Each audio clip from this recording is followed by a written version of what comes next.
Hi, okay, so this is the second part of a series just describing fighting and training forms.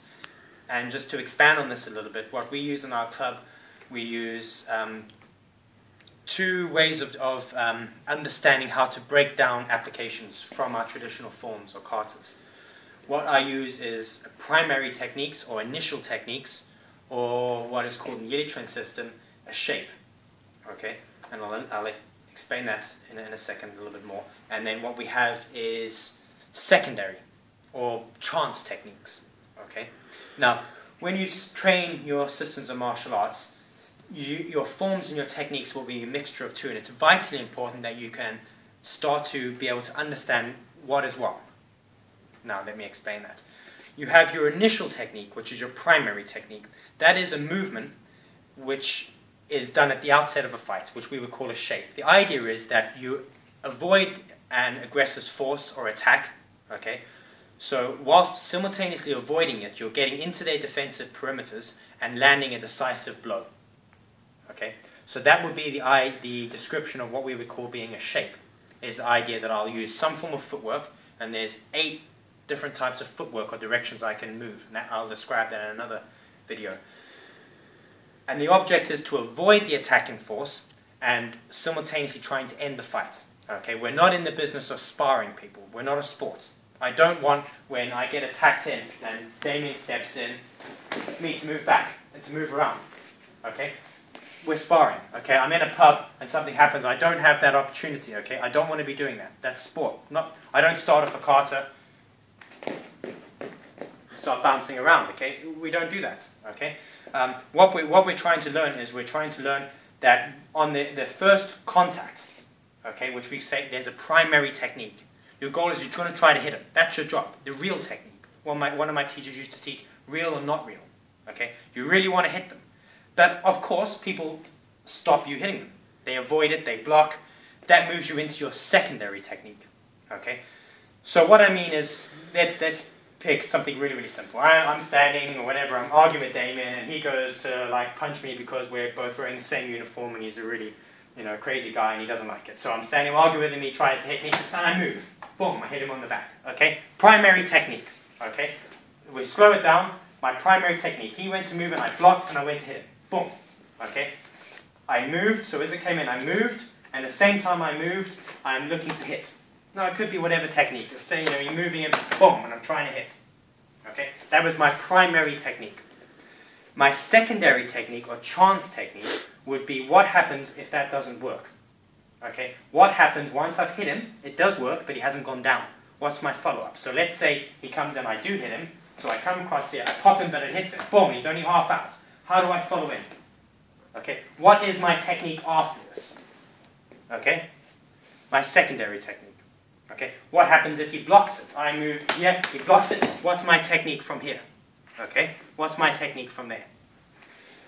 Now, what I've found is that, particularly in systems that I've practiced like Wing Chun and Praying Mantis and Stars, people spend most of their time practicing the secondary techniques. Okay, so they spend all their time practicing, when this doesn't work, they'll do this. So he punches in, I do this, so you block that, so I do this. You block that, so I do this. So you eventually learn to play games with each other. Okay? You never learn to be decisive with your initial blow. So when I'm standing, he moves in, bang! I move in. He comes in, I bang! And I move in. Okay? I learn to initiate a proper initial technique. So how we would practice in the club, something simple. We're moving in. Okay? We're moving in. Shake! Okay? As in, shake! Okay, I'm moving in. My goal is to finish the fight in one blow. Okay, from there, if he blocks or avoids, how I continue is my secondary technique, and it's vitally important. If you spend all your time practicing that, however, you're never going to be able to take advantage and try to finish the fight fast. You're always going to be playing a game with the person. I'll mention this a lot more in Wing Chun, is that people that do Chi Sao, they tend to play games with each other. Okay, they tend to do a movement and push them away. You see recently seen videos where people do applications and they're pushing. I push them to the ground. Big deal. Okay, where's your follow-up? How did you finish the fight? There is no decisive movement. Okay? Just because you've pushed a person down on the ground or you've pushed him away, unfortunately you see it in Wing Chun, people do that. I've seen people do movements and they push him back. Oh, look how powerful I am. You know, do Tai Chi, and they uproot him. Useless. Okay? The only way that can be good is if you've pushed them so they've fallen over something, so then you need to follow up and finish the fight. Okay? If you've pushed them into a moving car, a good one, you're in a street, boom, let the car take them out. Great. You push them through a window or downstairs, that finishes the fight. Okay? But unfortunately, I've seen something in Chinese martial arts is that people don't practice decisive movements, a shape. They don't avoid while simultaneously getting into the defensive perimeter and landing a decisive blow. We've become lazy at that. And I believe it's because people can't go through their forms and they don't know where the decisive blow is and what is a follow-up. They spend all their time playing tricks with each other. So when they actually do land, they're packing no power. Okay? So what I want you to try to advise you to do, for you, my students, I want you, if you're taking this, looking at this video and you're trying to get some ideas, what I would advise you to do is take your form and then start to look at what movements can I use straight out. Okay? If a person attacks me with a kick or a punch, how can I use it? Can I use this movement straight out? Okay, and hit him hard, kick him hard. Can I lock and throw them from the first movement? Or do I have to do something first in order to get into that position? Pretty simple. If, in order to throw you, I have to get in and do a technique first, then it's a secondary movement, which means I better practice my primary movement very well. Otherwise, you'll never get in there. Yeah? Okay? If it requires me to do a block and a chop to the neck before, I'm going to make it up as we go along. If he does a reverse punch, I block. It requires me to block this, okay, before I can grab the arm, okay, come through and lock the leg. Okay? A simple praying mantis technique. Okay? Okay? So, it requires this. It requires that to perform the technique. Okay? This means, first of all, it's a secondary technique. Second of all, it requires your opponent to do something so you can beat them. That's a lot of presuming. Okay? It means that you require your opponent to do something in order to beat them. You should have enough skill to require nothing from them. Okay? And it means that I have to have this one, my object should be that when I come through here, my goal should be to hit there. Bang! Finish it. If he's good enough to block it, he does. If his block is weak, it'll still go through. But if you practice your secondary technique all the time, this is what will happen. You'll be going for his arm. So if he doesn't block now, you'll stop here. I see it in Wing Chun all the time. That you're asking hands, okay, Wing Chun stance, okay, and what I do is we practice this drill, okay, all this stuff, okay, okay, and it looks, and they go, then they, you know, okay, they practice all these types of things, okay, most of it's rubbish, rubbish. Why? Watch. Don't block. This is what they do. Don't block. They throw the punch out here.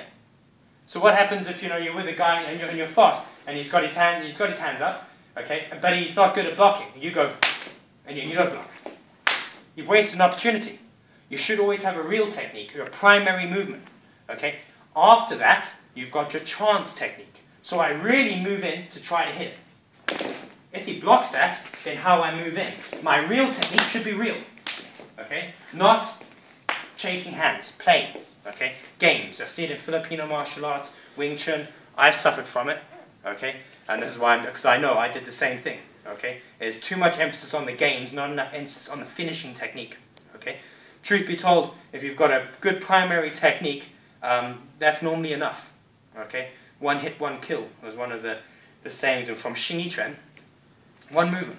Okay? The person moves in, and then I drive forward slowly. Bang! I commit. Okay? I commit to the technique. I don't play games. I don't stay out here and you block, then I block, and then we get this whole kung fu crappy fight. Okay? It's unrealistic. And what you're doing is you're playing around with secondary techniques. And if you go to a lot of martial arts schools today, that's what you see them do. Most of their movements are all playing games with each other. And then we practice our asking hands. And then this is good, then they do, but then they forget and they start chasing hands and they don't expand upon this. Okay? Which I'm going to put another video on, and I'm going to look at some of these drills and start to show you how you can actually train yourself up completely wrong. You start pushing, okay, doing all that rubbish. You see people Wing Chun and Tai Chi pushing and shoving each other. I'd like to see you finish a fight like that. Okay, you're going to push a person on the ground and, oh no, I've fallen on the ground. I better not get up, he's beat me. Okay, you push a person to the ground. If I do a praying mantis technique and I do throw him to the ground, then yeah, I've got to move in. Okay, if I don't move in and I go, he gets back up. Okay, I've got to practice when I do techniques, whatever it is, in here. Okay, I've got to practice finishing. Okay, I must practice finishing the fight. And you'll see it when the people in here. Okay, I must practice for whatever technique I'm in. Practice finishing it, finishing the fight always. And you see, Japanese martial arts are very good at it. Okay, but you yet see Chinese martial arts mocking Japanese martial arts all the time. Okay, and the truth be told, most Chinese martial arts are rubbish. Okay, application-wise, rubbish. All they know is forms. Okay, no understanding of basic ideas of primary, secondary techniques. Actually trying to finish the fight. All you do is play games. Chisao, play games with each other. Learn to place hands. Feel a person's energy. That's all well and good, but you don't expand upon that. You don't learn to finish the fight. Okay, you play games. Tai Chi, the same thing. So it's very important that you've got to go through your forms. You've got to know what are your primary techniques, and you've got to train them up. Okay, and they've got to be strong. Only then do you look at your secondary technique, because your secondary technique will only be used from your primary technique. If you start playing around with your secondary technique straight away, you'll never get in there. Okay, that'll be like going in boxing and never learning to be able to defend and move into somebody's jab. You'll never be able to do anything, because you can't even get past their jab. Okay, you won't even be able to get into your secondary technique because you'll be knocked out before you even get there. Okay, so hopefully this has made sense. You can look through your forms, and it's relatively simple. Okay, it doesn't take very long to break it down, but obviously it takes a long time to train it. Okay, but you've got to have a game plan. You've got a primary, secondary, initial or chance. Okay, I hope this has made some sense, and I haven't rambled on too much.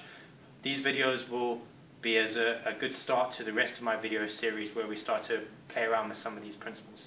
Again, thank you for putting up with me, and sorry if I've repeated myself a lot. I have a tendency to do that.